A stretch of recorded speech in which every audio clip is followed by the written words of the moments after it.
And now we begin with another important chapter, and this is a new topic, and this topic is entitled as Transporting Human among the various chapters that we have for your course. This is an extended chapter that we have to discuss about. And whenever we say the transport in case of the human, so this transport system that we have got, so this would again, like the plants, would bring about the bulk movement of the nutrients, the hormones, the waste materials, the respiratory gases, as well as the heat which is generated in the liver of our body. The transport in human has some components that were absent in context of the transport that we have got for the plant. So before I take you to be understanding the system, I would like to be telling you that why come there is a need of a specific or a specialized transport system for us, the human beings. You know that every part of my body it would be in the need of the nutrients, like we require the glucose, we need the amino acids, and each cell of my body they require it, but these nutrients they are actually lying within the small intestine, so we have to be moving it or transporting it from the small intestine to all the body parts with the help of the transport system. Likewise, in all the parts of my body, there would be the production of the waste materials, and these waste materials I again have to be taking them to the kidneys for the removal, so the transport system is required for that as well. Now, you know that in my body, the air finally would be brought about to these miniature air sacs that we have with us, and these are the alveoli. So, when the oxygen would go out of the alveoli into the blood capillaries, again, this would be the responsibility of the transport system to be delivering it to each and every tissue that I have inside of my body. And for the liver, if we talk, it generates the heat, and the distribution of that heat again is required. And one of another thing is that in our body we have these glands like the pancreas, and we have the adrenal glands, and then we have the pituitary glands, and they keep on producing these chemicals, and these chemicals they are termed as the hormones, and their target organ are lying in different part of the body, and the glands that produce them they lie in a different part of the body. So it would be the responsibility of this transport system to carry the hormones from where they are produced to where they are required.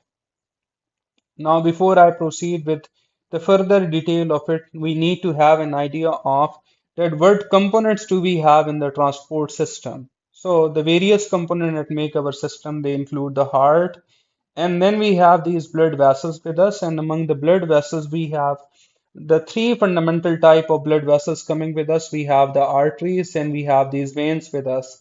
And then there would be the miniature blood vessels, and they are entitled as the blood capillaries. Moving onward, the third major component of the transport in the human is this blood, and in the blood we have these blood cells. We would be having the blood plasma, and also we would be having these platelets with us. So these are the components or the things that are making the transport system for the human being.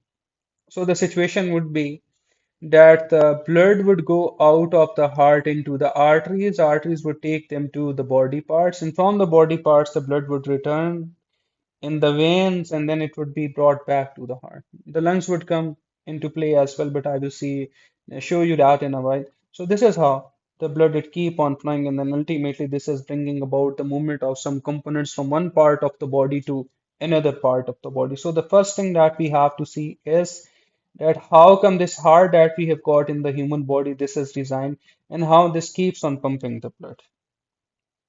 So if I just simply tell you that where is this heart located in the body, so we say this is in the thoracic cavity. Okay, where thoracic cavity is, like when you try to be palpating your body, so at the front we have got the ribs ending. So immediately below the ribs we have got this cavity, and this cavity is the abdominal cavity, and among above that, or the region of the body where the ribs are located. So this makes our thoracic cavity.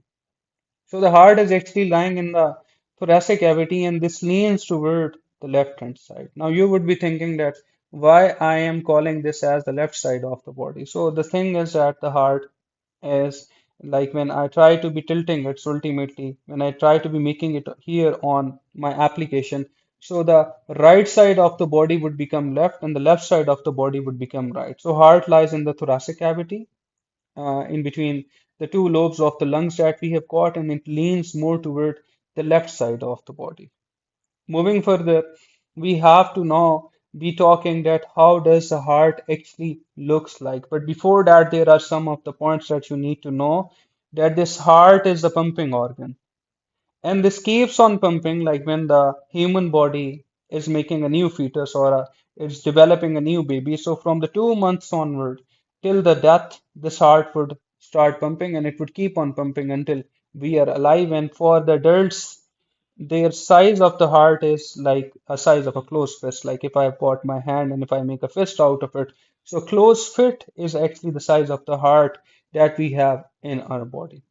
So the first situation would be that when we try to be looking the heart on the outside, then how come it appears on the outside? So and the heart overall is placed inside of a protective sac, and the sac is what we refer to this as a pericardial sac. And between the heart and the pericardial sac, we have got this fluid coming, and this fluid is a pericardial fluid. Why we need to have this pericardial fluid? The reason is that it would lower the friction between the pericardial sac that we have and the internal structure of that heart that we have because it is pumping, so a lot of friction could be generated. So, thanks partly to this pericardial fluid that the friction is reduced. Another important scenario is that on the surface of the heart, we have got these delicate blood vessels. And these delicate blood vessels, they are the miniature arteries or the capillaries, and we call them as the coronary arteries. And these coronary arteries are literally seen on the external surface of the heart. And the role of these coronary arteries or the capillaries would be that they would be providing the heart muscles with the nutrients, with the oxygen gas, and would also be removing the waste materials out of it.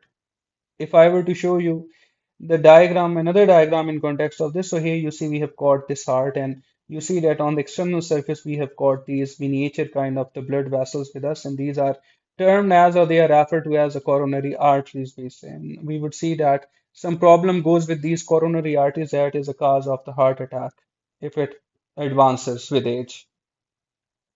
The other scenario important from the paper point of view is that we must be aware of that how come the internal structure of the heart would look like.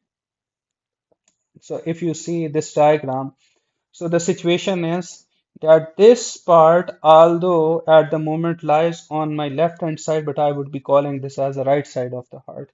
And this part that I have got on the other way around coming on toward my right hand side, so I would be calling this as the left side of the heart. Overall, what we say is that the human heart is a four-chambered heart. And this four-chambered heart has got the two atria that lie here above, and then we have got the two ventricles and they lie below here at this point. Okay, and this right side that we have, so it is completely separated from the left side of the heart with the presence of this structure which is coming over here. And the structure is what we refer to this as a cardiac septum. Now, for the atrias, what you need to remember is that here we have got internally the right atrium, and immediately below that, this compartment that I see, so this would be the right ventricle, we say. And if you were to look clearly, so in between the right atria and the right ventricle, we have got this valve coming. This valve generally are referred to as the atrioventricular valve, but that present between the right atria and the right ventricle, we refer to this as a tricuspid valve. If I were to come on toward this side, so here at the top we have the left atrium. Immediately below the left atrium, we have got this left ventricle being present here. And in between the left atria and the left ventricle, now we have got these valves present here, and these valves, they are the bicuspid valve. Another important situation is that what arteries or the veins they are being connected to the atrias and to the ventricles. So if you were to clearly focus, so this was the right atrium with me, and to the right atrium, the major veins that connect to it they are referred to as the vena cava. Okay, and then you see this was the right ventricle with me. So out of the right ventricle, this is the artery that goes out of it, and this is the pulmonary artery. And in between the right ventricle and the pulmonary artery that I have got over here, again there would be presence of these valves, and these valves they are the semilunar valves, we say. Likewise, to the left atrium, there would be the connectivity of the vein, and that vein is what we are referring to this as the pulmonary vein. And to the left ventricle of the heart that I have got with me, so to this, there would be the connectivity of a major artery that we have got for the human body, and this is entitled as aorta. Again, in between the aorta that we have and the left ventricle that we have over here, there would be the presence of these valves again, and these valves they would be termed as the semilunar valves. So this is the internal structure that we have in the case of the heart. Now, this is a diagram that comes frequently in the exam that you are required to be highlighting the structures with. So I'm again repeating. So this is the right atrium. Here, what we have with us from here to here. So this is the right ventricle. Here, what we have got, they are the tricuspid valves with us, and these are the ligaments that are basically connecting the walls of the right atria to the walls of the left ventricle. So these are termed as cardini tendini. And if you were to see here, like this is a kind of a kind of a bifurcation that I see. You see this, they are present underneath this U-shaped structure.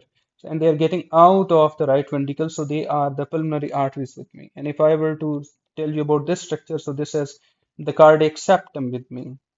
If I were to continue this cardiac septum, so these valves are coming. So they are actually the semilunar valves. And if I were to tell you about this, so this is superior vena cava that brings the deoxygenated blood from the top body part.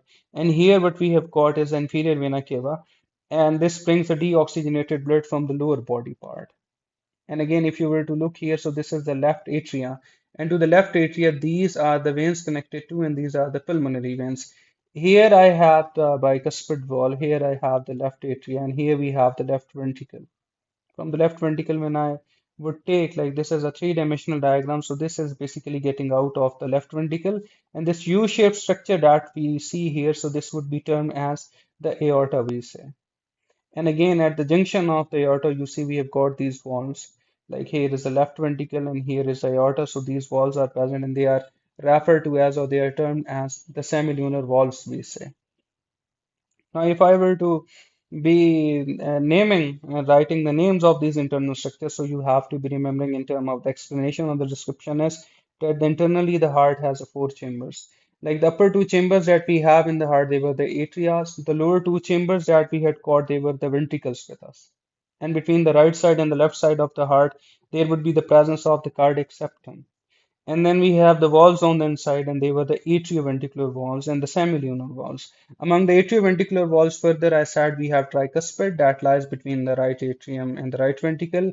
Then we have got these bicuspid valves, and they lie in between the left atrium and the left ventricle, we say. And then there is this structure coming with us, and this is termed as cardini tendini.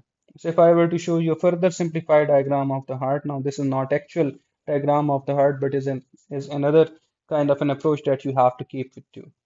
So here at the top we have the atrias, at the downward we have the ventricles.